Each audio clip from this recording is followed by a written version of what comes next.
The stars stretched endlessly before the viewport of the horizon's edge, as Captain Jake Morrison reviewed the diplomatic protocols for the third time that day.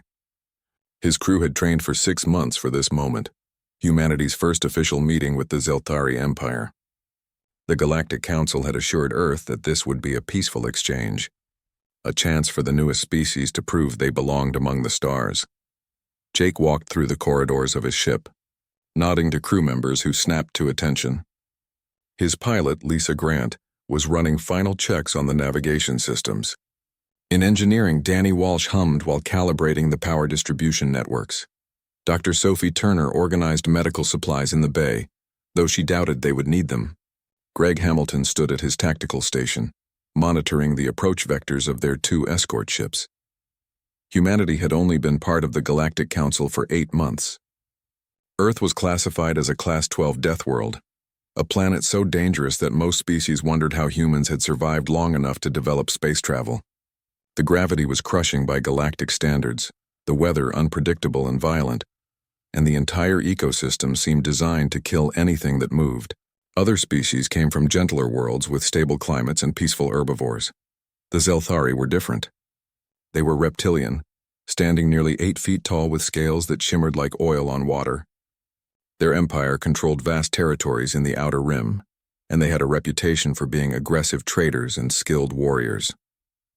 The Council had suggested this meeting to establish trade routes and resource-sharing agreements.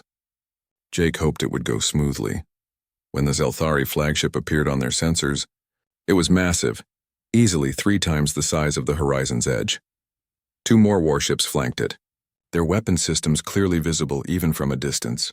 Lisa glanced at Jake with concern, but he kept his expression neutral. This was supposed to be a diplomatic mission. The weapons were probably just standard protocol. The Zelthari ambassador, a towering figure named Vexthor, appeared on the view screen. His eyes were cold and calculating, studying Jake the way a predator might examine prey. The translation systems hummed as Vexthor began speaking in his native language, which came through as heavily accented but understandable English. "So these are the Deathworlders," Vexthor said, his tone dripping with contempt. "I expected something more impressive. You look soft, Captain. Your species has been fortunate to survive this long on such a hostile planet, but fortune does not make you strong." Jake felt his jaw tighten but maintained his diplomatic composure. "Ambassador Vexthor, we come in peace to discuss mutually beneficial arrangements between our peoples. Earth is prepared to offer technology and resources in exchange for hyperspace navigation data and medical knowledge." Vexthor laughed, a harsh sound that made several crew members flinch. "You misunderstand your position, human. We did not come here to negotiate. We came to inform you of new reality. The 7 systems between your Earth and our territory now belong to the Zelthari Empire. You will withdraw any claims and surrender mining operations immediately." The bridge went silent. Jake stood slowly from his command chair, his voice steady but hard. "Those systems were granted to humanity by the Galactic Council. We have established colonies and research stations. We will not abandon them." "Then you are fools," Vexthor said. "The Council is weak. They admitted you because they felt pity for a species struggling to leave their dangerous little world. But pity does not grant rights. Power grants rights and you have none." Greg Hamilton's tactical board suddenly lit up with warnings. "Captain, they're charging weapons. Raise shields." Jake barked, but it was already too late. The Zelthari warships opened fire without another word. Energy beams tore through space, slamming into the nearest escort ship. The vessel's shields flared bright and then shattered. A second volley punched through the hull, and the ship exploded in a brilliant flash that lit up the viewport. "Evasive maneuvers," Jake shouted. Lisa's hands flew across her controls, throwing the horizon's edge into a hard turn that made the artificial gravity strain. The second escort ship returned fire, its missiles streaking toward the Zelthari flagship. Most were intercepted by point defense systems, but 2 got through, scarring the massive ship's shields. The Zelthari response was brutal. All 3 warships focused fire on the second escort, overwhelming its defenses in seconds. Jake watched in horror as another of his ships died, taking 60 crew members with it. The horizon's edge was alone now, facing an enemy that clearly had no interest in talking. "Danny, I need more power to shields," Jake called into the comm system. "Working on it, Captain." Danny's voice came back, strained but focused.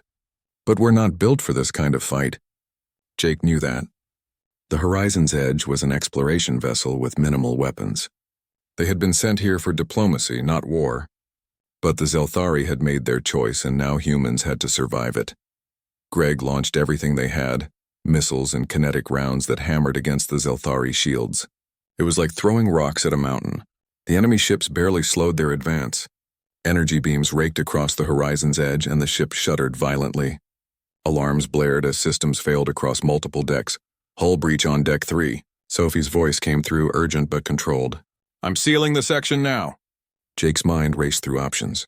They couldn't fight, and they couldn't outrun the Zelthari ships, but maybe they could survive long enough to escape. "Lisa, plot a course through that debris field from our escort ships. Make it erratic. That's insane, Captain. One wrong move and we'll tear ourselves apart. Do it anyway." Lisa nodded and pushed the ship into the expanding cloud of wreckage. The Horizon's Edge weaved through twisted metal and frozen bodies, using the debris as cover. The Zelthari followed, their larger ships less maneuverable. Greg timed it perfectly, launching their last missiles just as they cleared the debris field. The missiles detonated inside the cloud, turning it into an expanding wall of shrapnel. One Zelthari warship took the full brunt, its shields failing as thousands of metal fragments tore into its hull at high velocity. The ship listed to one side, atmosphere venting from multiple breaches. It wasn't destroyed, but it was out of the fight. Now, Lisa. Maximum speed. The Horizon's Edge leaped forward, its engines screaming as they pushed past safe limits. The remaining Zelthari ships gave chase, but Danny had redirected power from life support and artificial gravity to the engines. They were faster now, just barely fast enough. Energy beams flashed past them, missing by meters, then kilometers. After 20 minutes of hard running, they finally lost their pursuers. Jake slumped in his chair, the adrenaline draining from his body. Around him, his crew began assessing the damage. They had lost 2 ships and nearly 120 people. The Horizon's Edge itself was barely functional, with critical systems damaged or destroyed. "Set course for Earth," Jake said quietly, "and send a message to Fleet Command. Tell them we've made first contact with the Zelthari Empire." He paused, his voice hardening. "Tell them it's war." As the battered ship limped toward home, Jake stared at the stars and thought about Vexthor's words. The ambassador had called humans soft, said they had no power. Jake touched the memorial display on his console, where the names of the dead were already being recorded. The Zelthari had no idea what they had just started. They thought humanity was weak because Earth was dangerous.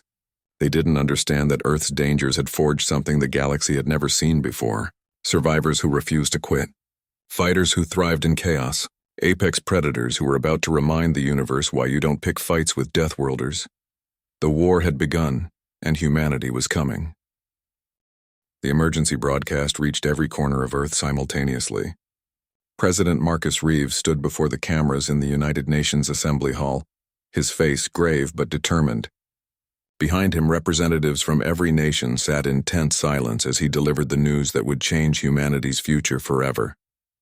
"Citizens of Earth," Marcus began, his voice steady and clear. "3 days ago, our diplomatic mission to the Zelthari Empire was attacked without provocation. 2 of our ships were destroyed. 120 of our people are dead. The Zelthari ambassador has issued an ultimatum, demanding we surrender 7 star systems that rightfully belong to humanity. We have 30 days to comply, or they promise total war." He paused, letting the weight of those words settle across the planet. Then his expression hardened, and something fierce blazed in his eyes. "I stand before you today to say that humanity will not surrender. Not to the Zelthari, not to anyone. We have spent our entire existence fighting to survive on a world that tried to kill us every single day. We did not crawl out of Earth's gravity well just to bow before the first bully we met among the stars." The response was immediate and overwhelming. Across Earth, in every city and town, people rallied to the call. The Zelthari had made a fatal miscalculation. They thought humans would be afraid. Instead, they had awakened something that had been sleeping since humanity unified under one banner: the will to fight for survival at any cost. Fleet Admiral Karen Pierce took command of Earth's military response from the orbital defense station above North America. She was a career officer who had spent 40 years in space, first as a pilot, then as a ship captain, and finally as the commander of humanity's small but growing fleet. Now she faced the greatest challenge of her life, preparing to defend Earth against an enemy with superior numbers and technology. In the massive shipyards orbiting the moon, Commander Ryan Blake coordinated the retrofit of every available vessel. Cargo haulers were fitted with missile pods. Colony ships received armor plating and shield generators. Even civilian pleasure craft were armed with whatever weapons could be mounted to their hulls. It wasn't pretty, and it wasn't standard military procedure, but humans had always been good at improvising. Ryan walked through the construction bay where the new battleship Defiant was being completed ahead of schedule. Thousands of workers moved like ants across the massive vessel, welding armor, installing weapons, and running system checks. The ship was a testament to human engineering, combining Earth's industrial might with alien technology they had studied and improved upon. "How long until she's ready?" Ryan asked the chief engineer, a brilliant woman named Patricia Cole who had designed most of the Defiant systems. Patricia wiped grease from her hands and grinned. "Officially, 3 weeks. Realistically, she'll fly in 10 days and she'll fly angry. I've installed railguns along the spine, missile batteries that would make a Zelthari cruiser jealous, and point defense systems that can track 1,000 targets simultaneously. But that's not the best part." "What's the best part?" "Nuclear missiles. 50 of them. The Galactic Council banned them centuries ago because they consider them barbaric. But we're not part of that treaty yet, and right now I don't care what the Council thinks. These weapons will punch through shields that laugh at energy beams." Ryan nodded approvingly. The galaxy thought human weapons were primitive because they relied on kinetic force and explosive power, rather than pure energy. What they didn't understand was that sometimes a big rock moving really fast was more effective than a laser. Humanity had spent millennia perfecting the art of hitting things hard, and now they would show the Zelthari what that meant. At a military base in North America, Lieutenant Amy Rogers drilled her special operations team through boarding scenarios. They practiced breaching simulated alien vessels, moving through zero-gravity environments and engaging enemy forces in close quarters. Most galactic species avoided hand-to-hand combat because their bodies were fragile compared to the harsh conditions of their worlds. Humans were different. Earth had made them tough, and their history had made them skilled at violence. Sergeant Victor Hayes watched his soldiers with pride. They were young, most of them, but they moved with confidence and precision. "Remember," he called out during a break in training, "the Zelthari are bigger and stronger than us individually, but we're faster, meaner, and a hell of a lot more creative. When we board their ships, we fight dirty, use the environment, exploit their weaknesses, make them afraid of the dark because that's where we live." The soldiers nodded, their faces set with determination. They weren't fighting for conquest or glory. They were fighting because someone had attacked their home, killed their people, and threatened their families. That made them dangerous in a way the Zelthari couldn't comprehend. In a secure intelligence facility, Nathan Cruz analyzed intercepted Zelthari communications. What he found was disturbing. The Empire wasn't just preparing to attack Earth. They were rallying allies, spreading propaganda that painted humans as a dangerous infection that needed to be cleansed from the galaxy before they could spread. 3 other species had already pledged ships to the Zelthari cause. Nathan brought his findings to Fleet Admiral Karen Pierce during a strategy meeting. "We're not just facing the Zelthari," he explained, displaying the intelligence on a holographic screen. "The Vral, the Delari, and the Korthan have all committed forces. We're looking at a combined fleet of at least 200 warships, maybe more." Karen studied the data with a calm that impressed everyone in the room. "Then we'll destroy 200 warships. Ryan, how many vessels can we field?" 43 combat-ready ships," Ryan answered. "Another 20 that can fight but probably shouldn't. We're outnumbered 5 to 1, maybe worse." "Good." Everyone stared at her. "Good?" Ryan repeated. Karen smiled grimly. "Throughout human history, we've done our best work when the odds were impossible. Marathon, Thermopylae, Britain during the Blitz, Stalingrad. We're not just fighting for territory or resources. We're fighting for our survival as a species. That makes us more dangerous than any fleet in the galaxy." She turned to address the room. "The Zelthari think they're coming to Earth to force a surrender. Instead, they're flying into a trap. We're going to turn our solar system into a killing field. We're going to use every dirty trick, every cheap shot, every advantage we can create. And when it's over, the galaxy is going to learn what happens when you pick a fight with Deathworlders." Dr. Helen Price, the head of Earth's research division, raised her hand. Admiral, I've been studying the sensor data from the Horizon's Edge encounter. The Zelthari shields are strong against energy weapons, but they're not designed for kinetic impacts. Our missiles did more damage in one hit than their energy beams did in sustained fire. Exploit it, Karen ordered. Every ship gets kinetic weapons. Railguns, missiles, even old-fashioned explosive shells if we have to. We play to our strengths, not theirs. Over the next 25 days, Earth transformed. Factories that built consumer goods retooled to produce weapons and ammunition. Scientists who studied peaceful applications of technology now designed instruments of war. Civilian volunteers flooded recruitment centers, overwhelming the military's ability to process them all. The planet unified in a way it never had before, setting aside old conflicts and rivalries to face a common enemy. Jake Morrison, recovered from his injuries, spent his time debriefing intelligence officers and training new captains on Zelthari tactics. He couldn't shake the memory of watching his escort ships die, of hearing the screams over the comm as people he knew were vaporized in an instant. That memory fueled him, kept him working 18-hour days without complaint. Lisa Grant, Danny Walsh, Sophie Turner, and Greg Hamilton all received new assignments. Lisa would pilot one of the new interceptor squadrons. Danny joined Patricia Cole's engineering team. Sophie organized triage centers across the fleet. Greg took command of a destroyer that had been rushed into service. As the deadline approached, humanity was as ready as they could be. The fleet gathered in formation around Earth, a wall of steel and determination that refused to yield. Admiral Karen Pierce stood on the bridge of the Defiant, looking at the stars where their enemies would soon appear. All ships, this is Admiral Pierce, she broadcast across the fleet. In a few hours, the Zelthari will arrive expecting to find us beaten and afraid. Instead, they're going to find out why Earth is called a death world. They're going to learn that humans don't surrender, we don't retreat, and we sure as hell don't forget. Today we defend our home. Tomorrow we take the fight to them. For Earth, for humanity, for everyone who can't fight but is counting on us to stand our ground. The response came back from 43 ships simultaneously.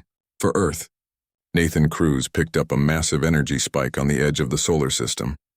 Admiral, they're here. Multiple hyperspace exits detected, counting 217 enemy vessels. Karen Pierce smiled coldly. All ships, battle stations. Let's show them what happens when you anger the apex predators of the galaxy. Welcome to Earth, you bastards. This is where your empire dies. The Zelthari fleet emerged from hyperspace like a swarm of locusts, their ships gleaming in the distant sunlight. Ambassador Vexthor stood on the bridge of his flagship, confident in the overwhelming force he commanded. 217 warships against Earth's pitiful defense. This would be over in hours, perhaps less. The humans would see their fleet destroyed and surrender before their planet was bombarded into submission. Advance on the human homeworld, Vexthor ordered. Destroy any ship that resists.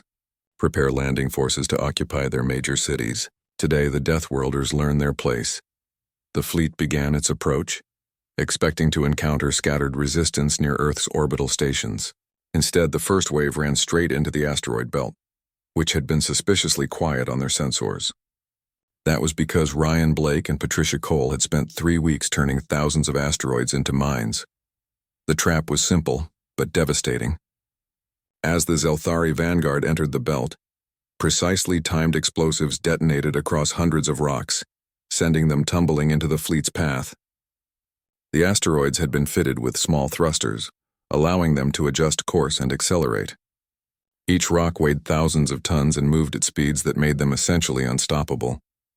The first impacts caught the Zelthari completely off guard. Their shields were designed to disperse energy beams across their surface, but a solid object with that much momentum simply punched through. A 5-ton rock traveling at 15 kilometers per second hit a Zelthari cruiser amidships, tearing through shields, armor, and hull like paper. The ship broke in half, atmosphere and crew venting into space. Evasive action, Vexthor screamed as his sensors lit up with thousands of incoming projectiles. But capital ships couldn't dodge that fast. All across the vanguard, asteroids slammed into vessels with catastrophic results. Shields flared and died. Hulls crumpled. Ships exploded or went dark, tumbling helplessly through space. The Zelthari fleet scattered in panic, trying to avoid the killing field. That's when the human fleet struck. Admiral Karen Pierce had positioned her ships behind the outer planets, using their gravity to mask her signatures. Now she ordered them forward at maximum speed. All ships open fire. Target their command vessels first. Make every shot count. The Defiant led the charge, its railguns spitting projectiles at a rate that overwhelmed enemy point defense. Each slug was a depleted uranium rod weighing 10 kilograms, accelerated to a significant fraction of light speed. When they hit, they released energy equivalent to a small nuclear weapon. Patricia Cole's engineering had worked perfectly. The Zelthari shields that laughed at laser fire shattered under kinetic bombardment. Jake Morrison piloted a fighter alongside Lisa Grant and 50 other human pilots. They dove into the enemy formation like hawks among pigeons, their smaller ships more maneuverable than anything the Zelthari flew. Jake's targeting computer locked onto an enemy destroyer and he released his payload of missiles. The Zelthari tried to intercept them, but human missiles were designed to be unpredictable, weaving and juking as they approached. 4 missiles got through, slamming into the destroyer's engines. The ship listed to one side as secondary explosions tore through its interior. Jake didn't wait to watch it die. He was already banking toward his next target, Lisa covering his flank as enemy fire filled the space around them. The space battle became a chaotic mess, exactly the kind of fight humans excelled at. While the Zelthari tried to maintain formation and coordinate their attacks, human ships darted in and out, striking hard and breaking away before the enemy could respond effectively. It was guerrilla warfare in 3 dimensions, and the aliens had never faced anything like it. Owen Carter, one of the most aggressive pilots in the fleet, flew his fighter straight down the length of a Zelthari battleship, firing the entire way. His weapons barely scratched the massive vessel's armor, but that wasn't the point. He was drawing fire, forcing the battleship to focus on him while Maria Santos led a bombing run against its shield generators. When those exploded, the battleship was suddenly vulnerable. Greg Hamilton, commanding the destroyer Swift Justice, took full advantage. His ship's main cannon fired a single slug that traveled the entire length of the now unshielded battleship, entering through the bow and exiting through the stern. The enemy vessel came apart in a series of explosions that lit up the battlefield, but the humans were taking losses too. The Zelthari had numbers on their side, and once they recovered from their initial shock, they began pressing their advantage. Energy beams crisscrossed space, finding human vessels and burning through their armor. 3 destroyers died in the first hour. A cruiser called the Resolute took a direct hit to its reactor and vanished in a blinding flash. On the Defiance bridge, Karen Pierce watched the tactical display with cold calculation. They were hurting the enemy badly, but not badly enough.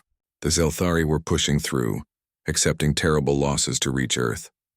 If they got close enough to bombard the planet, all of this would be for nothing.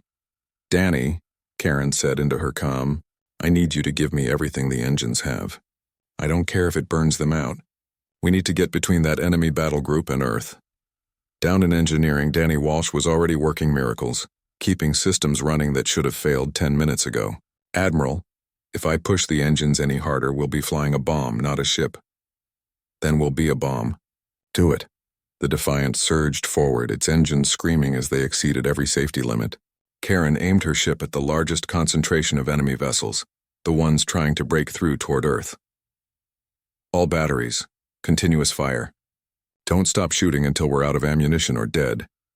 The battleship became a flying fortress, its weapons firing in all directions. Railguns hammered enemy ships. Missiles streaked out in waves.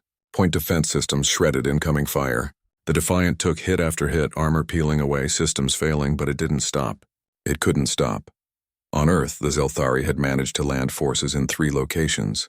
Sergeant Victor Hayes and Lieutenant Amy Rogers led the ground defense in the ruins of what had been a peaceful city.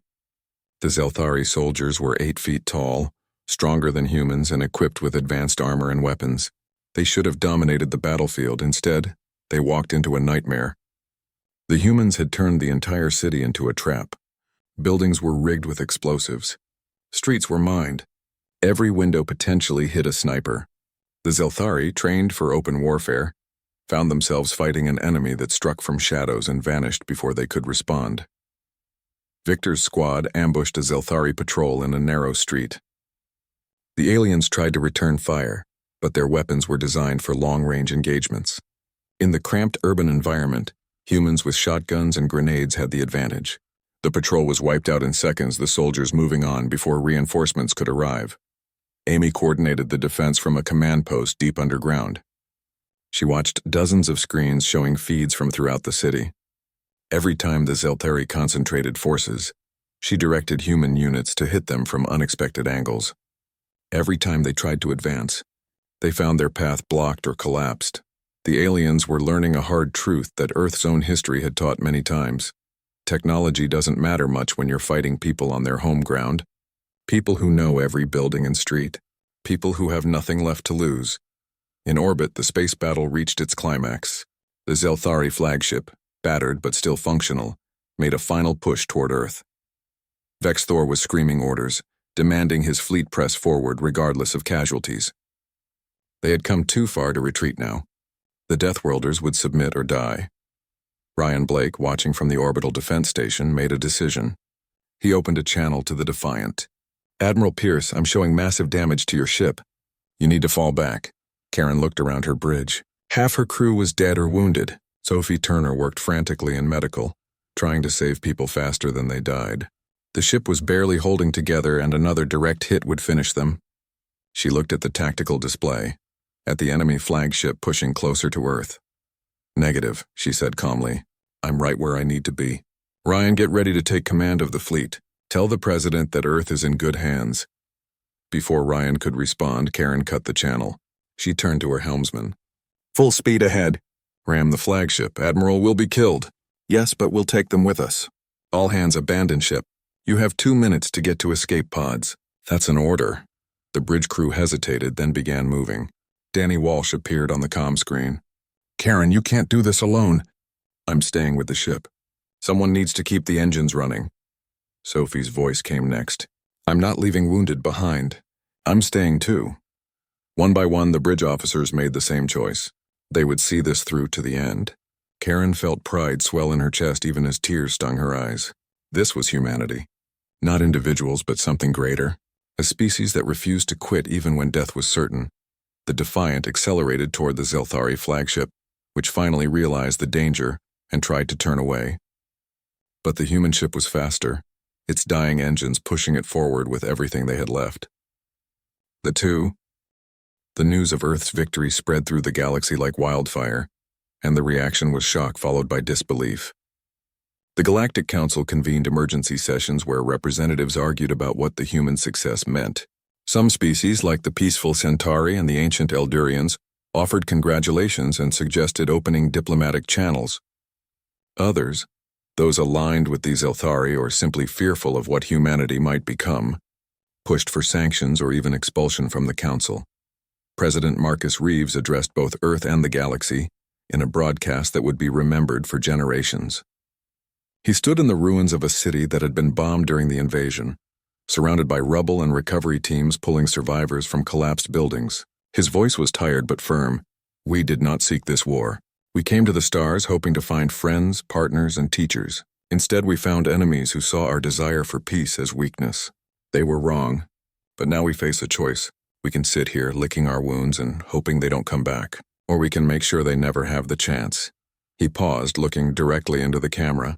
"The Zelthari Empire started this war with an unprovoked attack. They killed our people. They tried to conquer our world.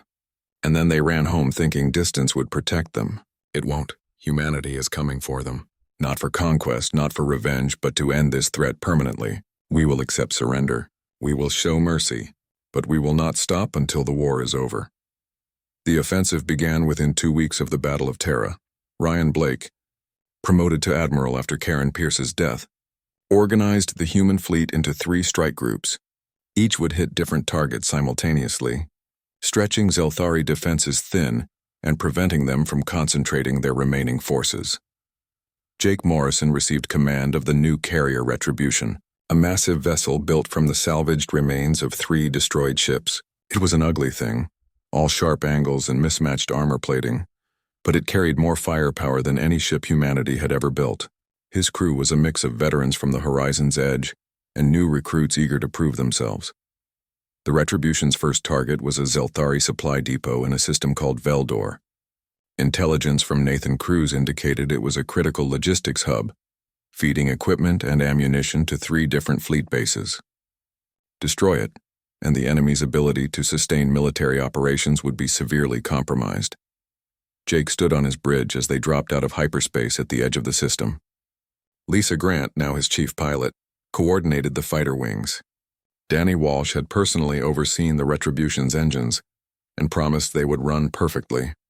Greg Hamilton commanded the ship's tactical systems, his eyes scanning the sensor displays for threats. Sensors show 12 warships guarding the depot, Greg reported.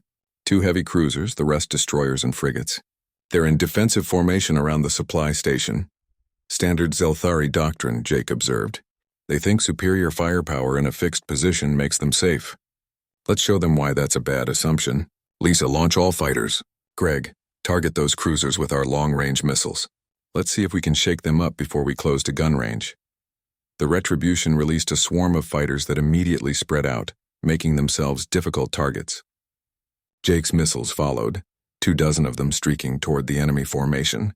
The Zelthari responded predictably, their point defense systems focusing on the incoming missiles, while their ships maneuvered to intercept the fighters.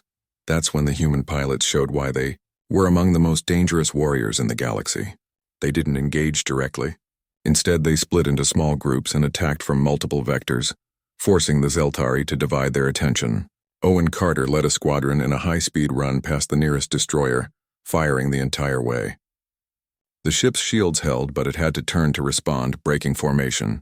Maria Santos exploited the gap immediately, her squadron diving through and launching torpedoes at the supply depot itself. The station wasn't heavily armored, relying on its defending ships for protection. When the torpedoes hit, massive explosions tore through storage bays filled with ammunition and fuel. Secondary detonations rippled across the structure. The Zelthari fleet commander panicked, ordering half his ships to protect the now-burning depot while the rest tried to engage the human fighters. It was exactly the wrong move. Jake brought the Retribution in fast, its railguns opening fire at maximum range. The depleted uranium slugs crossed the distance in seconds, slamming into a cruiser that had turned its attention to the fighters. The ship's shields collapsed under the kinetic barrage and follow-up shots punched through its armor. Greg, target the other cruiser. Danny, divert power from life support to weapons. We're ending this fast. The battle became a textbook example of human combined arms doctrine. The fighters kept the enemy scattered and defensive. The Retribution's long-range weapons picked off isolated targets, and when the Zelthari finally tried to regroup and mount a coordinated counterattack, Jake had already achieved his objective. The supply depot was destroyed and half the defending fleet was crippled or destroyed. The Retribution jumped out of the system before the enemy could organize a pursuit. They had been in combat for less than an hour, but the damage they inflicted would hamper Zelthari operations for months. It was a pattern they would repeat across a dozen systems, each time hitting hard and leaving before the enemy could respond. But humanity's strategy went beyond simple raids. Dr. Helen Price had made a breakthrough that would change the nature of space warfare. By studying captured Zelthari hyperspace technology, she developed a field generator that could prevent ships from entering or leaving hyperspace within a certain radius. If deployed correctly, it would trap enemy fleets and force them to fight on human terms. The first test came at the Battle of Kelvar Station, a Zelthari military installation near the border between their territory and neutral space. Ryan Blake commanded the assault personally, bringing 24 ships against a fortified position defended by 40 enemy vessels. On paper, the humans were outmatched. In reality, the battle was over before it began. Ryan's fleet dropped out of hyperspace outside the trap range and immediately deployed Helen's new devices. The Zelthari, confident in their superior numbers, advanced to engage. When they tried to retreat after realizing they were facing stiffer resistance than expected, they found they couldn't. The hyperspace field held them in place. "Now they're stuck in here with us," Ryan said calmly. "All ships free fire. Make them regret accepting those odds." The battle was brutal and one-sided. The Zelthari had more ships, but human vessels were built for brawling. Their armor was thicker, their weapons hit harder, and their crews had been forged in the fires of Earth's defense. Every captain knew what was at stake and fought with a ferocity that terrified the enemy. Sergeant Victor Hayes and Lieutenant Amy Rogers led boarding actions against crippled enemy ships. It was dangerous work, fighting through zero-gravity corridors against aliens who were physically stronger. But humans compensated with tactics, teamwork, and sheer aggression. They moved through enemy vessels like ghosts, appearing from unexpected directions and overwhelming defenders before they could react. The Zelthari Marines found themselves facing an enemy that seemed to revel in close combat. Humans used knives when their guns ran dry. They set traps in ventilation shafts. They turned the ship's own systems against their crews, venting atmosphere or cutting power at critical moments. It was psychological warfare as much as physical, breaking the enemy's will to fight. Within 6 months of Earth's defense, the war had turned decisively in humanity's favor.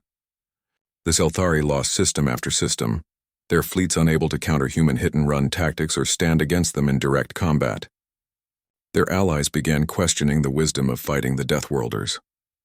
The Vrel withdrew their ships after losing a quarter of their navy in a single disastrous engagement. The Dulari sued for separate peace, offering reparations in exchange for neutrality. Nathan Cruz's intelligence network was equally effective on the civilian front. His agents broadcast messages throughout Zelthari space, targeting the Empire's population with the truth their government had hidden.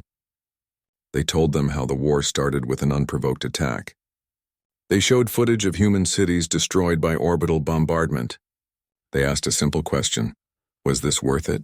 The propaganda campaign worked better than anyone expected. Protests erupted on Zelthari worlds.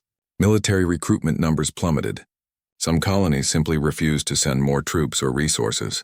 The Empire's unity began to fracture under the weight of a war they were losing. Jake Morrison became something of a legend during this period. The Retribution and its crew struck fear into Zelthari commanders, who learned that encountering the human carrier meant death or capture. Jake didn't revel in the destruction. Every battle reminded him of the people they had lost, the friends who died defending Earth. But he pressed on because the war had to end, and it would only end when the enemy could no longer fight. Lisa Grant evolved into one of humanity's best tactical pilots, her instincts in combat almost supernatural. Danny Walsh kept the Retribution running. The final human fleet assembled at the edge of Zelthari space, a force of 30 warships led by Admiral Ryan Blake aboard the newly commissioned battleship Valiant. Behind them stretched the logistics chain of a species that had learned war from necessity and perfected it through determination. Ahead lay Zelthari Prime, the homeworld of an empire that had made the mistake of believing humans would be easy prey. Jake Morrison stood on the bridge of the Retribution, watching the tactical display as their fleet prepared for what everyone hoped would be the last battle of the war.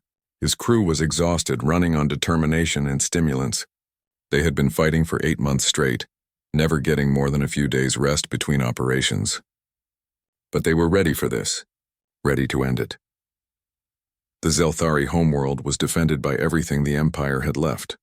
Automated defense platforms ringed the planet, each bristling with enough firepower to destroy a cruiser. 36 warships patrolled in overlapping formations. Minefields and sensor nets covered every approach vector. It was the strongest defensive position humanity had faced, and breaking it would cost lives. Ryan opened a channel to the entire fleet. "All ships, this is Admiral Blake, I won't lie to you. This is going to be the hardest fight of the war. A lot of us probably won't make it home. But we're here to finish what the Zelthari started. We're here to make sure they never threaten Earth again. And we're here to show the galaxy that humanity keeps its promises. We said we would end this war, and today we're going to do exactly that."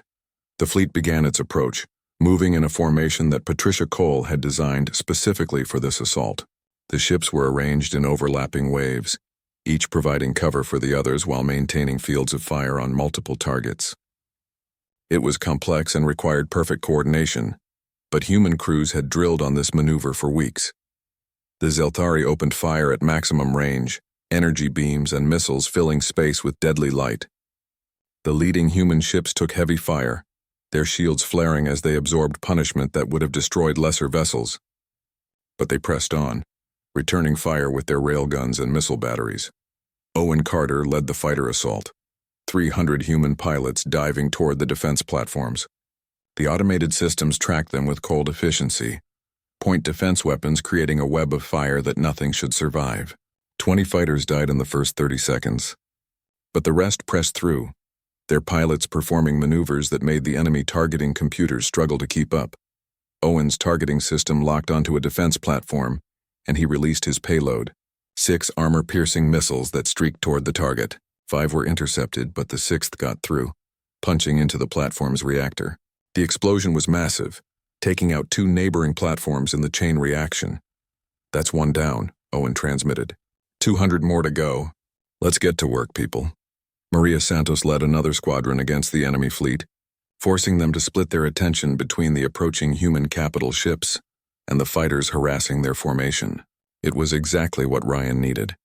As the Zelthari spread out to counter multiple threats, gaps appeared in their defensive line. "All ships, push through. Target those cruisers holding the center formation. Break their line and we break their defense." The Valiant led the charge, its heavy armor absorbing hits that would have crippled lighter vessels. Greg Hamilton, commanding the ship's weapons, fired precisely timed volleys that overwhelmed enemy shields through sheer kinetic force. Danny Walsh, coordinating engineering teams across the fleet, kept damaged systems running through quick fixes and desperate improvisations. The battle devolved into chaos as human ships pushed into the defensive perimeter. It was a brawl in 3 dimensions, ships engaging at point-blank range where shields barely mattered, and armor was the only thing keeping crews alive. The Zelthari fought with desperate courage, knowing they were defending their homeworld, but human crews fought with something stronger. They fought with the memory of Earth burning, of friends who died in the defense, of an enemy who had refused every chance at peace. Jake brought the retribution against a Zelthari battleship that was coordinating the defense. Lisa Grant maneuvered them into position while taking fire from 3 directions. Alarms screamed as systems failed, but the ship held together long enough for Jake to get a shot. The carrier's main gun, a railgun that ran the length of the ship, fired a single massive slug. The projectile hit the enemy battleship's bridge, destroying it instantly. The ship went dark, its crew dead or stunned, and began drifting out of formation. Jake didn't feel triumph, just tired sadness. More death. More destruction. When would it end?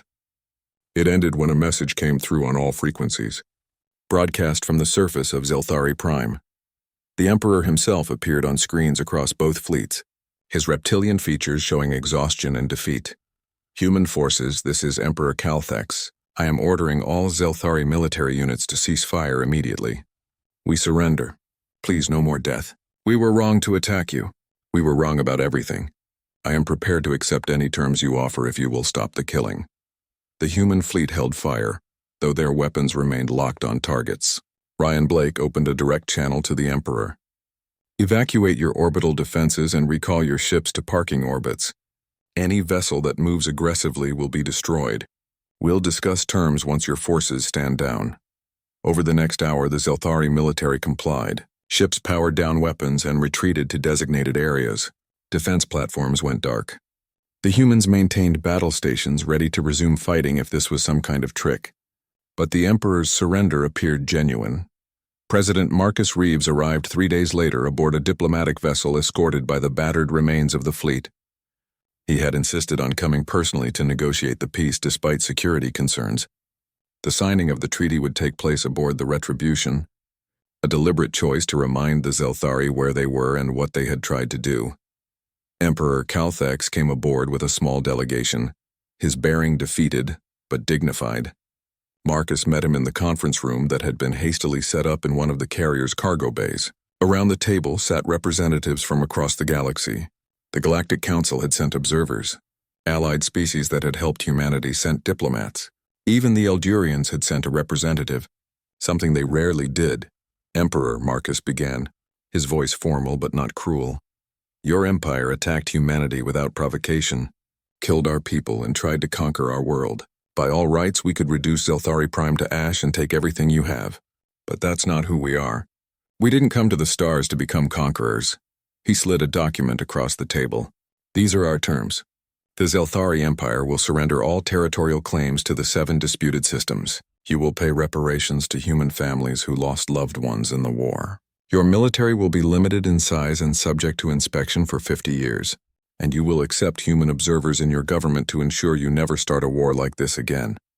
Calthex read the terms, his expression unreadable. When he finished, he looked up at Marcus. "These terms are harsh but fair. I expected worse. Why do you show mercy to those who showed you none?" Marcus leaned back in his chair. "Because we remember what it's like to be beaten. Earth's history is full of wars where winners tried to crush losers completely, and it always led to more war. We're ending this cycle, not continuing it.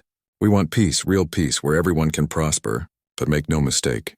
If you or anyone else attacks humanity again, we will not show mercy twice. The Treaty of Terra was signed that day, formally ending the war. But Marcus had one more surprise. He proposed the creation of a galactic defense coalition, open to any species that wanted to join. Members would contribute ships and personnel to a joint fleet dedicated to preventing wars of aggression. The coalition would be commanded on a rotating basis by representatives from member species. We're offering to share our military knowledge, Marcus explained to the assembled representatives. Our tactics, our training methods, even our technology.